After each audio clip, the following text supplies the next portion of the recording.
Hello and welcome to this session. This is Professor Farhat, in which we will discuss check kiting. And what is a check kiting? Check kiting is a form of fraud. It involves the intentional overstatement. And what is overstatement? It means you are claiming more of something. More of what? Guess what? More of cash by exploiting something we call the time lag or the float time between banks in the clearing of checks. Now, you need to understand basically how checks work. So if I write a check, if I have a business account in New York City, so if let's assume I have a business account in New York City and I have another business account in California. So what I would do, I would write a check to transfer money from New York City, let's assume $10,000, to my bank account in California.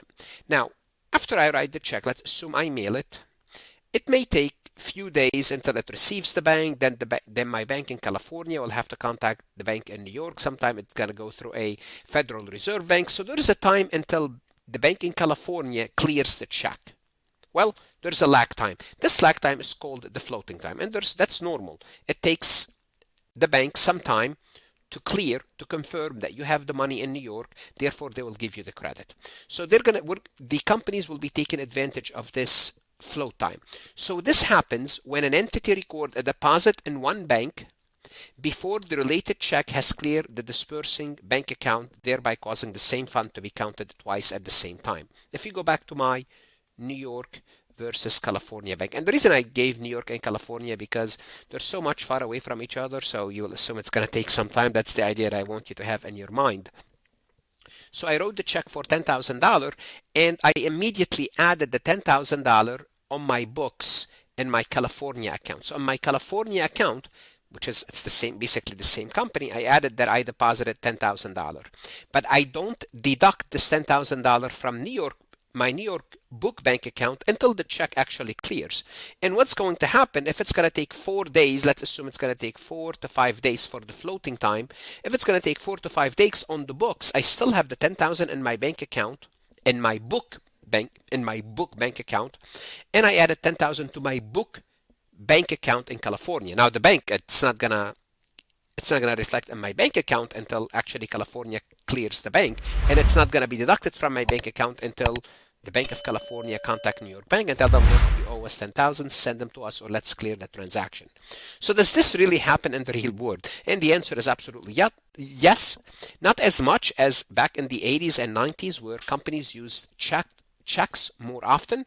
A case in point, a company called Hutton case. The Hutton case, it's an investment firm. It's called EA Hutton, but if you want to look at them, just Google that case.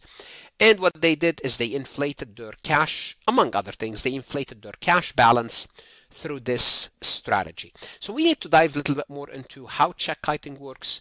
How do companies, as auditors, not companies, we want to look at the auditor. How do auditor detect it, and why do companies perform this type of fraud? And why is it called check kiting before we leave? Because notice here, the person in one place and the kite in the other place. So notice 2 locations. So you can have the money in 2 locations at the same time. Let's go ahead and get started. Before we proceed any further, I have a public announcement about my company, farhatlectures.com. Most students and CPA candidates struggle not because audit is too hard, but because it's taught fast and the logic behind the procedure isn't explained clearly.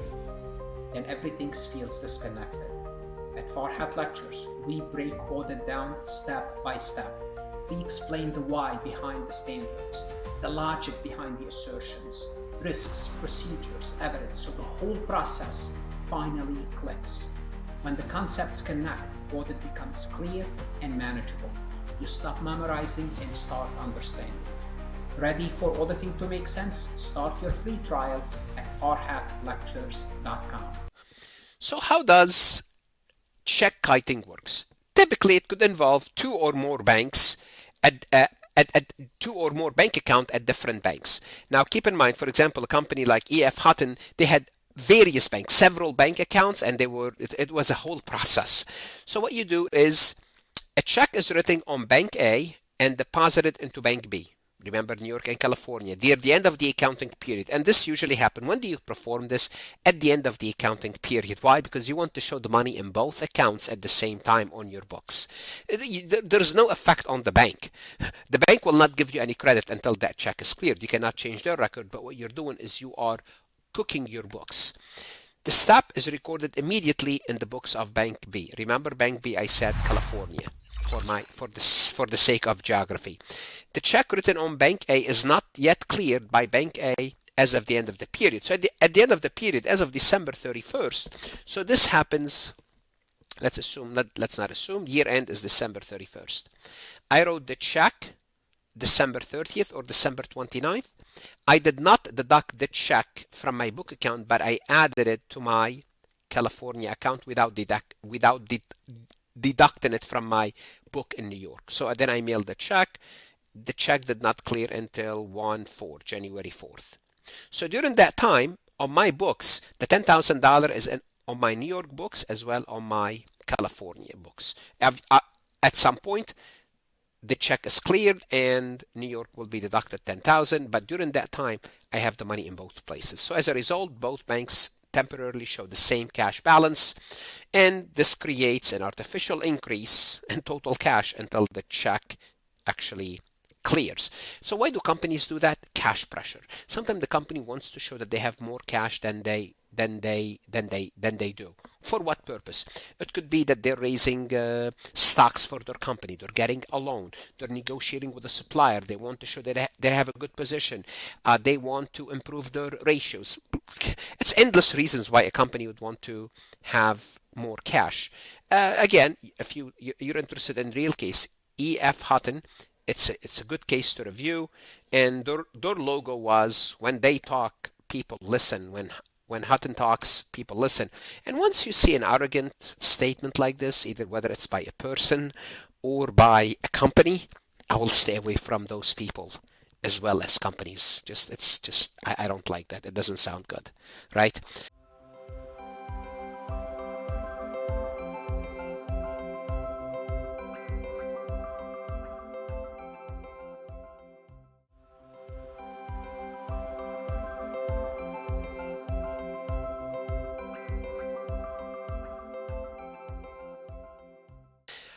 So now let's take a look at an actual audit bank transfer schedule that detect check kiting. So what you do with check kiting, you have to prepare, a bank transfer schedule, or the company might provide you with a bank transfer schedule.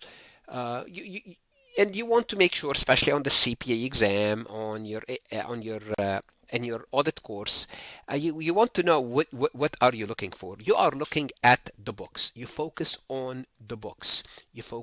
So here we have the 4 transfers: disbursement recorded in the books when the disbursements was made, payment paid by bank, receipt recorded in books, and received by bank. Guess what? When we're looking for check kiting, we really have no control when the bank would deposit or clear a check. We have no control over that. So given this information, it's helpful for your investigation, but for check kiting, you're looking to see what happened on the books. So a clean way to read this bank transfer is to lock in on the books. When was the disbursement recorded in the books? When the paying account was reduced on the client books, and when was the receipt recorded on the books? Again, on the client books. So the basic rule is pretty simple. Both sides should hit the books in the same accounting period. So if they're at the same accounting period, good. We have nothing to worry about. There's no inflated cash. So this is why auditor will look at year-end transfer, because during year-end, there could be some transfer of money between 2 accounts. So you want to make sure if it was deducted from one account, if it was added to one account, it was deducted from the other account in the same accounting period on the books. So let's take a look at this example and go over these checks to determine if we have a check kiting situation here. Okay? Transfer 1 recorded on the books 12/31, the last day of the year, 12/31, and recorded in the books dispersed 12/31x6. So wrote the check 12/31x6, receipts recorded in the books, 1231. Let's assume this is $10,000.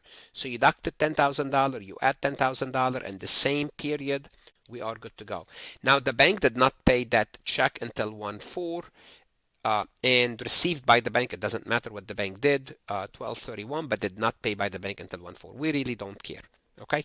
Because we really cannot control when the bank cleared the check or when they record the check or anything like that. Let's take a look at transfer 2, and we're looking at year X6. We recorded a disbursement in year X7, and it was recorded in the books X6. Okay, we dispersed it. Hold on a second. We dispersed it. We recorded in the books X7. So if we're looking at 1231 X6, we deducted the disbursement. We said it was dispersed in X7 sometime on January 4th, $10,000, but we said we received it in X6. So what happened here is we have more money. Let's assume we're talking about the $10,000 that we transferred from New York to California. So this is California. In the books, we said we received $10,000, and we did not record the disbursement until 1/4/7. So at some point we had two $1,000, the new $10,000 that hit our bank in California, and the old $10,000 that was supposedly still in New York as of 1231 X6. Do we have a check kiting? We have a check kiting here. Let's take a look at transfer 3. We dispersed it 1231. We recorded in the disbursement in the books 1231. We said we received it 1231. That's fine. Minus 10,000 plus 10,000, no cash is inflated. Transaction 4. We recorded the disbursement in the books in 1/4X7. We recorded the receipts in the books 1/4X7. That's fine. That's fine. So in X6, it was only in one place, and X7 it was in only one place. So notice it's the same period, therefore it doesn't really matter. So the key is what? The key is to look at what happened on the books as far as disbursement and receipts. Look, bank process items on their own timelines. There's nothing we can do. Now, a check written on 1231 may not clear the bank till January, but that's not our problem. That doesn't create a check kiting. What creates check kiting is showing that the check was deposited on 1231 and not deducted from our books till January. So again, we're talking about the books. For the audit purposes, the key is whether the company recorded the transfer properly in its own accounting records. The bank can have a different system and different timing. The audit test is aimed at the client book balances. I'm not sure, how much you're going to be tested on this. I mean, the topic is, again, back in the 80s, companies were using more checks, but still you can do it through bank transfers. Maybe confuse the auditor through multiple bank transfers and having the money recorded in two places at the same time. What should you do now? Whether you are an accounting student, CPA exam candidate, CMA, the best investment you can make is invest in yourself. Go to Farhat Lectures, look at additional lectures, MCQs, podcast lessons, CPA simulation exercises that will help you. Invest in yourself. Best of luck and stay safe.